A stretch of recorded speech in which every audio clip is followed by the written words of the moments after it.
We're glad you've chosen to listen to our weekly talkback. The weekly talkback is designed to take a portion of the teaching from this week to a deeper level. You may want to listen to this week's teaching, but it isn't necessary to understand the weekly talkback. If you'd like to connect further, feel free to reach out to us through our website, kanoichurch.org. For now, enjoy the weekly talkback from Kanoi Church, where our mission is to lead people into a growing relationship with Jesus Christ.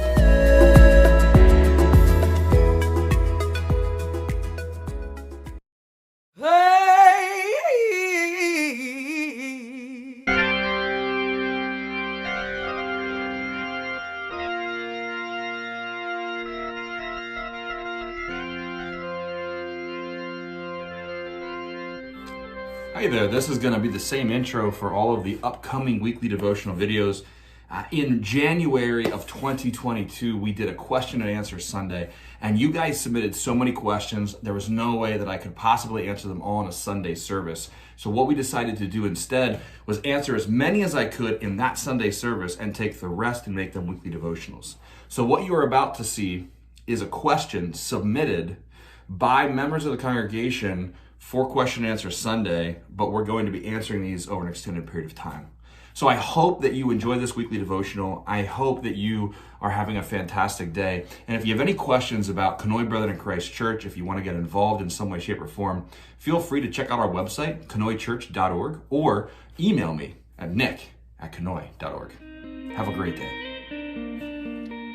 Well, good morning. We are going to continue on our answering questions that were submitted for Q&A Sunday that we didn't get to in Sunday service because so many questions were submitted.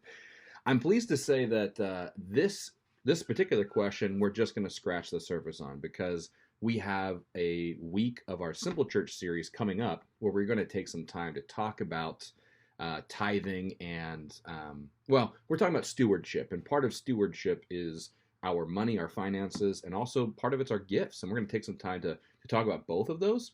So today, the question that was asked is, what is the importance of the tithe concerning the church? So I'm going to scratch the surface, try to not give too much away so that you're just getting some repeat information in the upcoming lesson. I believe that's for February 20th on tithing. But at the same time, I'm going to try and answer the question. So what's the importance of tithe concerning the church? Well, tithe is a word. It means very simply 1/10. All right. So if you ever hear somebody talking about tithe, yes, it does mean like what we give to the church, but literally the word tithe simply means a tenth. We see Abraham giving the priest Melchizedek a tenth of everything after returning from rescuing Lot and defeating 4 armies. Melchizedek attributes Abraham's victory, or Abram's at the time, to God, and Abram gives the tithe out of gratitude. He doesn't give the tithe because he was told to. In fact, if you look in the story in Genesis 14, you won't find anything, any instruction from Melchizedek, who was a king but also a priest. There's no instruction from God there to give a tenth to him, nothing. Abraham simply gives it out of gratitude. Now, years later, Abraham's grandson Jacob has a dream from God, and he responds by building an altar and vowing that if his needs were met, then he would give God a tenth of his belongings. That story's in Genesis 28. And so we see the tithe continue on just even generations after Abram really shows us that this thing is a thing. Now, I wouldn't suggest that you make deals with God where you say, if you do this, then I'll do this. I don't think that's a healthy relationship with God. But that is the way some people work, and certainly that's the way that Jacob was working in his relationship with God at that time. The further we get in our relationship, the more we mature. We don't make deals like that, right? So Jacob hopefully got to a point where he matured enough not to be making deals with God in that same way. My suggestion to you is don't make deals with God that way. We are not supposed to test the Lord our God. However, the point is, in Genesis 28, many chapters after the story in Genesis 14, we see Abraham's grandson also giving a tithe. Now, when God gave his people the Levitical law, we also see a command to tithe. The scripture says this: a tithe of everything from the land, whether grain from the soil or fruit from the trees, belongs to the Lord. It is holy to the Lord. And now, what we see here is not a command to tithe finances. It's a command to tithe what you have been given. See, these gifts are a reminder that everything came from God and was given back to God to thank God for his blessing. You can find that written down in Leviticus 27. Um, so again, this isn't a command for you to be giving a tenth of your finances. It's a tenth of everything God has blessed you with, and you want to now bless him back, which is why finances are a part of the modern day tithe, because we do believe and we attribute our financial care and success to being something that comes directly from God. We also tithe our gifts back to God. We tithe our stuff back to God. Perhaps one of the ways you can think about it is giving a ride to somebody to church. That's you, in some ways, tithing back the blessing of your vehicle. When you choose to serve on a committee at church, or when you go and shovel somebody's driveway that got snow on it and they can't shovel it themselves, you're giving a tithe of your gifts, of your ableness back to God, And so there's all sorts of ways that we give back to God, but you can see here in Leviticus 27, when it's commanded, it's a command regarding the way that you've been blessed. You've been blessed by God, so now we give back to God. By the time we get to the book of Numbers, we begin to see a transition there. The Levites at this point had served as the ministers of God's people, and in Numbers, we see that God establishes that Israel, his people, would tithe to the Levite priests in return for the service as ministers for God's people. That's in Numbers 18, verse 21. And if we read a little further, we also see a command from God to the Levites to tithe to God out of the tithe they receive. So, what's this mean? The Levites served as priests to God's people. God's people are to tithe a percentage of their, or a tenth, of their finances to the Levites, so the Levites can be cared for because of the ministry they're doing. And then God commands the Levites, the priests, to also tithe a tenth from what they were given back to God. So whatever they're given in return for their service as ministers, they're also to tithe back to God. Now in Deuteronomy 14, we see a special tithe done every 3 years to take care of the orphan, the widow, and the stranger. And that tithe is special just for that. So that's kind of a backstory there. It's Nehemiah in Nehemiah 10 who actually reestablishes the tithe, and this is post-captivity. So I think we've done some activities at church before on a Sunday morning where we've tried to show the history of God's people. There comes a time when God's people go through an exile to Babylon. This is post-exile. This is when the exile is done. When they return, Nehemiah reestablishes the tithe. He uses the term first fruits to describe the tithe. Nehemiah gives us the idea that even before we look at our blessings as our blessings, we truly see it as God blessing us, and we give him the first 10% of our blessing, not the last 10%. It's the first thing we do with what we've been given. And so one of the ways to think about that too in modern days is when you consider tithing or giving out of, say, your finances, all right? This is an easy one to make, a financial one. If you say, oh, I'm going to give my tithe after I do everything else that I want to with my finances, it's totally possible that you overspend on other things, and then you get to the end and there isn't anything to tithe, or there's only a little bit to tithe. It's also true in gifts as well. Like you go around and you do everything for everybody else, or everything that you have to, and by the time you get to where you're trying to volunteer at church, or you're trying to do something that is you giving your gifts to God to tithe to him, you're too exhausted and you can't do it.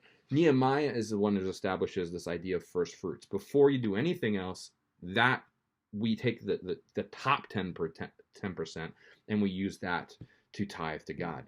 Now, by the time Jesus is teaching and calling the disciples, God's people have fallen into seeing the trees but missing the forest. That is, they continue to focus on like the minutia of the law, and they miss the point of God's call on them. So in Matthew chapter 6, in the Sermon on the Mount, Jesus says this, beware of practicing your righteousness before other people in order to be seen by them, for then you will have no reward from your Father who is in heaven. Thus, when you give to the needy, sound no trumpet before you, as the hypocrites do in the synagogues and in the streets, that they may be praised by others. Truly, I say to you, they have received their reward. But when you give to the needy, don't let your left hand know what your right hand is doing, so that your giving may be in secret, and your Father who sees in secret will reward you. Now, Jesus doesn't tell us not to give. Did you hear that? He doesn't say, oh, remember that thing that Nehemiah reinstated? Remember that old Levitical law? Jesus doesn't say, oh, you heard it said this, now I say this. No. He didn't correct it. He didn't undo it. He didn't say don't give. He says, when you give, get your heart right. All right? Like Abraham, or when he was Abram, when Abram gave his initial tithe to Melchizedek, he gave it out of thanks and generosity. That is the way that Jesus wants us to give as well, out of thanks and generosity, not because we want to be seen, not because we want the accolades, not because we want people to pat us on the back or to thank us or to be held in high esteem for what we can give or how much we can give or the way we can give. We do it because our heart's right. We do it in secret. We do it without anybody knowing that we're doing it, because it doesn't matter if people see what we give or how much we give or the way we give. What matters is our Father in heaven sees everything, and He will reward you for your generosity and for your right heart. Now, Jesus is going to go on teaching in 3 or 4 other places not to stop giving, but to give with the right heart, okay? And so this is the big thing that Jesus commands when it comes to giving, to tithing, is to give with a right heart. He goes on to praise the widow who gave everything out of her poverty and puts her faith in God for her provision. He'll go on to scold the Pharisees who tithe but don't love other people, as though their tithe is really all they need. And so that's a good lesson for us to remember, that just because you tithe, and let's say that you tithe your 10% and you've done it your whole life and you feel really good about checking that box every single week, if your heart's not in the right place, if you are not loving the people around you, your tithe doesn't mean anything. And that might sound a little harsh, but I don't think I can be more honest with you. The thing that matters to Jesus is getting your heart right. He'll go on to tell a story about a Pharisee who holds his giving and tithing up like a badge of honor that makes him better than a tax collector. And instead, Jesus goes on to praise the humble tax collector who simply asks for God's mercy. Jesus doesn't want us to be giving because it's a box we check or because we think all we have to do is check a box. No.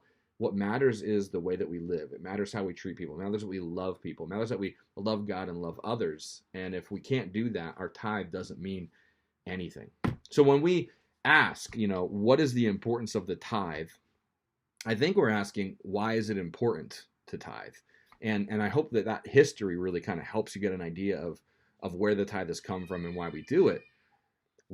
The other question we're probably asking, though, is why is it important to give generously to the church community that you're a part of right now? And here's the honest truth. In our modern church, the tithe is what pays the church bills, electric, heat, maintenance. It pays for the staff. The tithe covers the ministry done within the walls and outside the walls. The tithe covers missionary work in other countries. The tithe helps to pay for new churches to be started here at home. The tithe helps to provide a roof for the homeless, food for those in need, and clothes for those who don't have any. The church does not get money from any other place other than the tithe. So anything that the church pays for, that comes from the tithe. That's why it becomes important to continue tithing to the church that you're a part of today. Now, I think that there's one other thing I'll say with that, and that is this. It does require a certain level of trust. And if you don't feel like you can trust the church that you're a part of, then it makes sense that you don't feel comfortable tithing. But I think that becomes a bigger issue. If you can't trust the church that you're a part of to tithe, you have a bigger problem than whether you tithe or don't tithe, whether you're being generous or whether you're not being generous, whether your heart's in the right place or your heart isn't in the right place. If you can't trust your church, then I think you need to go talk to whoever the leader is or the leaders are at that church. If you feel like your church is trustworthy, if they're good stewards, if they make good decisions with money, then you should tithe to your church. Now, that doesn't mean that you should tithe only to your church. So if I'm supposed to give 10% of my finances, and that's something that Chris and I have committed to doing, our tithe does not go wholly to the church. We also have, we give to several other nonprofits. Kenbrook is one of them that you guys would be familiar with if you're watching this video. We have several compassion children that we sponsor every single month. I mean, there's a number of places where we try to give generously and give in a way that God has commanded us to do. And so a portion of our tithe goes to the church. And so I want you to know that perhaps you don't feel like, Nick, I don't have the time or the energy or the mental space to go and try and find all these various places to give. That's okay. No one is saying that you have to. Because of the way our life has been led over the last decade, we have been connected with so many different places and ministries and people that we've chosen to give and sponsor in these different places. You might say, I would rather just give to the church and trust the church with it. By all means, do that. Tithe is an important part of the church. If we didn't tithe, if there was no giving, the church in as we know it would have to change dramatically, because we wouldn't be able to have staff. We wouldn't be able to have even maybe afford the building in which we meet. That doesn't mean that churches can't operate without a tithe. It means that everything happens with volunteers, and it means that you have to find a place free of rent where you can meet. And there are churches that do that. We have house churches. Chris and I used to lead a house church where people gave, but none of the money that they gave was used for overhead in any way, shape, or form. It was all used to do different ministry endeavors in the community that we are a part of. So tithe is an important part of church, but I need you to understand that tithing can look very different depending on the church you're a part of. It can look very different depending on your own life and your own finances. If you are a person who's never tithed and you are looking to get started tithing and you need to talk to somebody, I welcome you to come talk to me. I'm happy to try and help you understand the tithe better. But hopefully this scratches the surface a little bit and kind of prepares the way for when we spend some more time talking about being good stewards of our finances and of our gifts coming up on February 20th. Hey guys, have a wonderful day today. And if you have any questions, throw them in the comments below.